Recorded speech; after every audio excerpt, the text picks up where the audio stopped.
session you are going to learn white box testing.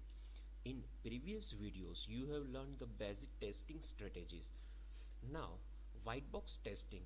હવે જુઓ આગળ તમે જે સ્ટ્રેટેજી ભણી ગયા એ બધી સ્ટ્રેટેજી જે છે એ બધી જ ટેસ્ટિંગ માટે જ યુઝફુલ છે, પણ આ સ્ટ્રેટેજી જે છે વ્હાઇટ બોક્સ ટેસ્ટિંગ અને એના જેવી બીજી સ્ટ્રેટેજી તમે હવે નેક્સ્ટ વિડીયોઝમાં ભણશો. બ્લેક બોક્સ ટેસ્ટિંગ, આ બંને સ્ટ્રેટેજી જે છે એ પણ ટેસ્ટ કરવા માટેની સ્ટ્રેટેજી છે, પણ એ બાકી બધી સ્ટ્રેટેજીસ કરતાં કંઈક અલગ છે. તો late start with first white box testing. હવે જુઓ વ્હાઇટ બોક્સ ટેસ્ટિંગ જે છે એને બીજા ગ્લાસ બોક્સ ટેસ્ટિંગથી પણ ઓળખવામાં આવે છે. It is also known as glass box testing. Y it is known as glass box testing? તો અહીંયા જે કંઈ પણ સોફ્ટવેર છે એ સોફ્ટવેર જે છે એનું અંદરનો એક એક સ્ટેટમેન્ટ એટલે કે પૂરેપૂરું કોડિંગ ચેક કરવામાં આવે છે. એક એક પ્રોસિજર, એક એક ફંક્શન, એક એક કોડિંગ લાઇન ટેસ્ટ કરવામાં આવે છે. મતલબ કે પ્યોર ગ્લાસ, તમે કોઈ વસ્તુ ગ્લાસ રાખો તો ગ્લાસમાંથી તમે જોઈ શકો આર પાર, મતલબ કે એની અંદર શું છે શું નથી એ બધું જ તમે ચેક કરી શકો. તો એ જ રીતે સોફ્ટવેરની અંદર એક એક લાઇન કોડિંગ શું છે એકચ્યુઅલમાં, એનો પાથ ક્યાંથી ક્યાં જાય છે એ બધું જ ચેક કરવામાં આવે છે. તો એને કહેવામાં આવે white box testing. Let's see. Realization of the white box testing concept requires verification of every program statement and comment. White box testing enables performance of data processing and calculations, correctness test, software qualification test, maintainability test, and reusability test. In order to perform data processing and calculation correctness, every computational operation in the sequence of operations created by each test case, that is path, must be examined. હવે જો data process કઈ રીતે થાય છે, એનું calculation કઈ રીતે થાય છે એ પૂરેપૂરું ચેક કરવામાં આવે. ઇન શોર્ટ, સપોઝ કે તમે કોડિંગમાં ઇફ એલ્સ લખેલું હોય તો ઇફ માટે પણ કન્ડિશન ચેક કરવામાં આવે છે, એલ્સ માટે પણ ચેક કરવામાં આવે. મતલબ કે કોડિંગનું કોઈ પણ એક સિંગલ લાઇન પણ એવી નહીં હોય કે જે આ ટેસ્ટિંગમાં એને ટેસ્ટ નહીં થાય. ઓલમોસ્ટ બધા જ લાઇન્સ કોડિંગની ચેક કરવામાં આવશે.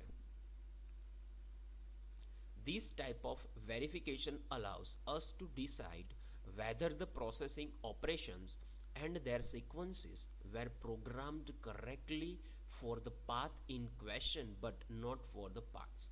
Turning to software qualification, the focus here shifts to the examination of software code, including comments, compliance with coding standards and work instructions. હવે ક્વોલિફિકેશનની વાત કરીએ તો જે કંઈ પણ અહીં કોડિંગ કરવામાં આવે છે, કમેન્ટ્સ લખવામાં આવે છે, એ એઝ પર સ્ટાન્ડર્ડ્સ અને એઝ પર વર્ક ઇન્સ્ટ્રક્શન્સ કરવામાં આવે છે કે નથી આવતું એ ચેક કરવામાં આવે છે.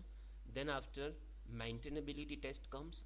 It refers to special features such as those installed for detection of cause of failure, module structures that support software adaptations and software improvements, etc. હવે જો મેન્ટેનેબિલિટી ખબર છે, હવે ઇન્સ્ટોલ થઈ જાય પછી કયા કોઝ મતલબ કે ફેલ જે થાય છે કયા રીઝનને લીધે ફેલ થાય છે એ ચેક કરવામાં આવે છે. એનું મોડ્યુલ સ્ટ્રક્ચર ચેક કરવામાં આવે છે. એમાં સોફ્ટવેરમાં હવે વધારે શું એડેપ્શન કરવામાં આવે છે, શું ઇમ્પ્રુવમેન્ટ થઈ શકે, એ બધું જ મેન્ટેનેબિલિટી ટેસ્ટની અંદર ચેક થશે.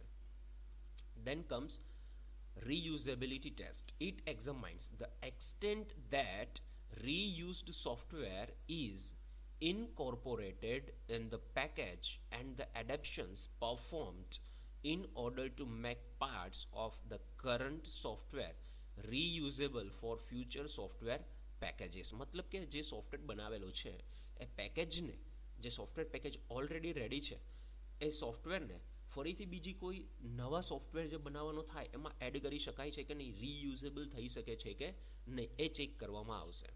Given these objectives of SQA test and the orientation adopted by white box testing, this section will deal with white box data processing and calculations correctness test and the number of test cases required, McCabe's cyclomatic complexity matrix, the performance of software qualification and reusability test, Then last, that is advantages and disadvantages of white box testing.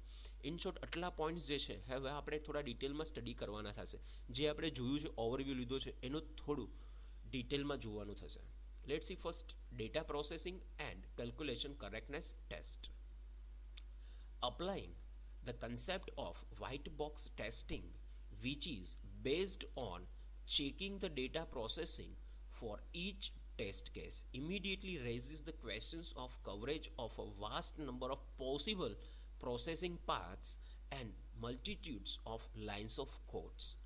હવે જુઓ, જ્યારે data processing અને calculation કરેક્ટનેસની વાત કરવામાં આવે છે ત્યારે કોડિંગમાં આપણે કેલ્ક્યુલેશન માટે અથવા તો ડેટા પ્રોસેસિંગ માટે ક્યારેક લૂપ મૂકવામાં આવે છે, ક્યારેક કન્ડિશન માટે ઇફ એલ્સ મૂકવામાં આવે છે અથવા તો સ્વિચ કેસ પણ મૂકવામાં આવે છે.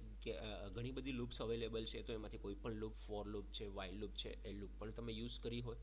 તો ઇન શોર્ટ જેટલા પણ તમે લૂપ યુઝ કરી હોય, ઇફ એલ્સ યુઝ કરેલું હોય, સ્વિચ કેસ યુઝ કરે, કન્ડિશનલ સ્ટેટમેન્ટ યુઝ કરેલા હોય, લૂપ યુઝ કરી હોય, જે કંઈ પણ યુઝ કરેલું હોય એ બધામાંથી મિનિમમ એકવાર તો એ કન્ડિશન એક્ઝિક્યુટ થશે અને થશે જ. તો there are two alternative approaches have merged. First, path coverage. To plan our test to cover all the possible paths where coverage is measured by the percentage of paths covered. હવે જો path કવરેજની વાત કરીએ છીએ તો path મતલબ કે suppose if else મૂકેલું છે તો ઇફ કન્ડિશન પણ એકવાર એક્ઝિક્યુટ કરાવવામાં આવે અને એકવાર એલ્સ કન્ડિશન પણ એક્ઝિક્યુટ કરાવવામાં આવે. મતલબ કે ક્યારે ટ્રુ થાય છે, ક્યારે ફોલ્સ થાય છે. પછી સપોઝ તમે સ્વિચ કેસ યુઝ કરેલું હોય તો સ્વિચ કેસમાં ઘણી બધી પોસિબિલિટીઝ હોઈ શકે. તે બધી જ possibilities one by one execute કરાવવામાં આવે છે, at least once. Then comes line coverage. To plan our test to cover all the program code lines where coverage is measured by percentage of lines covered. જે રીતે path એ જ રીતે lines, મતલબ કે એક લાઇન જે છે કોડિંગની એક લાઇન એક્ઝિક્યુટ કરવામાં આવે છે. હવે પાથ કવરેજ અને લાઇન કવરેજ જે છે એ સિંગલ ક્વેશ્ચન મતલબ કે 1 or 2 માર્ક્સમાં પણ આ questions as a definition or explanation તરીકે પણ પૂછી શકે છે. Then next, second point, correctness test and path coverage. Again, different paths in software module are created by the choice in conditional statements such as if, then else, do while or do until. Path testing is motivated by the aspirations to achieve complete coverage of a program by testing all its possible paths. જેટલા પણ path possible હોય એ બધા જ પાથનું અહીંયા testing કરવામાં આવે છે. Hence, the path coverage matrix gauging a path test completeness is defined as the percentage of the program paths executed during the test. જો જ્યારે ટેસ્ટ કરવામાં આવે છે ત્યારે જેટલા પણ પોસિબલ પાથ છે એનું મેટ્રિક્સ ગેજિંગ જે છે એ કરવામાં આવે છે. મતલબ કે કેટલા પર્સન્ટેજ પાથ જે છે એ એક્ઝિક્યુટ થાય છે એ અહીં ચેક કરવામાં આવે છે. હવે રિમેઇનિંગ પોઈન્ટ્સ જે છે એ આપણે નેક્સ્ટ વિડીયોમાં જોઈએ. Thank you. Hello everyone. જે આપણે લાસ્ટ વિડીયો સેશનમાં બાકી રાખેલું હતું ત્યાંથી આપણે આગળ વધીએ. લાસ્ટ આપણે વ્હાઇટ બોક્સ ટેસ્ટિંગ સ્ટડી કરતા હતા, એમાં ફર્સ્ટ પોઈન્ટ આપણે જોઈ ગયા data processing and calculation correctness test. Second, correctness test and path coverage જોયું. એન્ડ હવે જોઈએ correctness test and line coverage. The line coverage concept requires that for full line coverage, every line of code be executed at least once during the process of testing. જ્યારે આપણે test કરવામાં આવે છે સોફ્ટવેરનું ત્યારે દરેક line કોડિંગમાં જેટલી પણ lines code થયેલી હશે એ બધી જ લાઇનનું એટલીસ્ટ વન ટાઈમ એક્ઝિક્યુટ થશે. The line coverage matrix for completeness of a line testing, that is basic path testing, plan are defined as the percentage of lines indeed executed that is covered during the test. Then comes the McCabe's cyclomatic complexity matrix.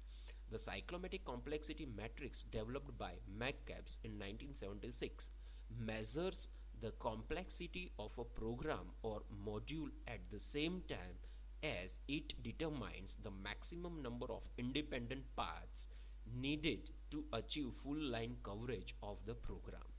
જો અહીંયા કહેવા એવું માગે છે કે software જે છે એની complexity પણ આપણે મેઝર કરવામાં આવે છે. ક્યારે? તો કે જ્યારે ઇન્ડિપેન્ડન્ટ પાથની જરૂર હોય ફૂલ લાઇન કવરેજ અચીવ કરવા માટે, ત્યારે સાથે સાથે એની કોમ્પ્લેક્સિટી સોફ્ટવેરની કેટલી છે એ પણ મેઝર કરવામાં આવે. અને એને ડેવલપ કરી છે મેકકેબ in 1976. The measure is based on graph theory and is thus calculated according to the program characteristics as captured by its program flow graph. હવે ગ્રાફ થિયરી જે છે એ તમે સેમેસ્ટર 3માં બેઝિક મેથેમેટિક્સમાં સ્ટડી કરી ગયા છો. An independent path is defined with reference to the succession of independent paths accumulated in, that is, any path on the program flow graph that includes at least one edge that is not included in any of the former independent path. આ definition તમે ડિટેલમાં study કરી ગયા છો મેથેમેટિક્સમાં. Then next comes software qualification and reusability testing. Let's see first software qualification. Qualification એટલે આપણે હમણાં જ જોયું. According to standards and work instructions. કોઈ પણ કોડિંગ જે છે એના કોઈ પણ સ્ટાન્ડર્ડ્સ હોય છે અને એનું વર્ક ઇન્સ્ટ્રક્શન્સ હોય છે, તો એને અકોર્ડિંગ કોડિંગ કરવામાં આવે છે કે નથી આવતું એ ચેક કરવામાં આવે છે ક્વોલિફિકેશનમાં. Qualification testing is of crucial importance for coding in the development as well as maintenance stages. To quickly review, software that qualifies is coded and documented according to standards, procedures and work. Software qualification testing ascertains whether software development responded positively to questions reflecting a specific set of criteria, instructions. મતલબ કે software qualification જે છે, testing આપણે જે કરીએ છીએ એ જેટલા પણ ક્વેશ્ચન જે છે એ અરાઇઝ થાય છે એને પોઝિટિવલી રિસ્પોન્ડ આપે છે કે નથી આપતું એ ચેક કરવામાં આવે છે. Does the code fulfill the code structure, instructions and procedures such as module size, application of reused code, etc. હવે કોડ જે છે મતલબ કે મોડ્યુલ સાઇઝ કેટલી હોવી જોઈએ, રીયુઝ કોડ કેટલો થાય છે, કરી શકે છે કે નથી કરતું, એ બધું જ કોડ જે છે એ રીયુઝ કરી શકે છે કે નથી કરી શકતું, એ બધું જ અહીં ચેક કરવામાં આવે છે. Does the coding style fulfil the coding style procedures. તમે જે કોડિંગ કરો છો એ કોડિંગ સ્ટાઇલ પ્રોસિજર્સને ફૂલફિલ કરે છે. Do the internal program documentation and help sections fulfil coding style procedures. આ બધા ક્વેશ્ચન્સ જે અરાઇઝ થાય છે એનો પ્રોપરલી આન્સર થવા જોઈએ. દેન reusability testing. Software reusability substantially reduces project resources requirements and improve the quality of new software system. હવે reusability મતલબ તમને બધાને ખ્યાલ છે, એનો બેનિફિટ શું છે એ પણ ખ્યાલ છે. જો રીયુઝ કરીએ કોઈ પણ સોફ્ટવેરને તો જે હાલમાં જે ડેવલપ થઈ રહ્યો છે પ્રોજેક્ટ, એની ક્વોલિટી જે છે ઇમ્પ્રૂવ થઈ શકે અને જે રિસોર્સ રિક્વાયરમેન્ટ્સ જે છે એ પણ રિડ્યુસ થઈ શકે. In doing so, reusability shorten the development period, which by itself benefit the software development organization. Reuse કરવાનો મેઇન બેનિફિટ એ છે કે ડેવલપમેન્ટ પીરિયડ જે છે એ શોર્ટ થઈ શકે, જેનો બેનિફિટ સોફ્ટવેર ડેવલપમેન્ટ ઓર્ગેનાઇઝેશનને થાય છે.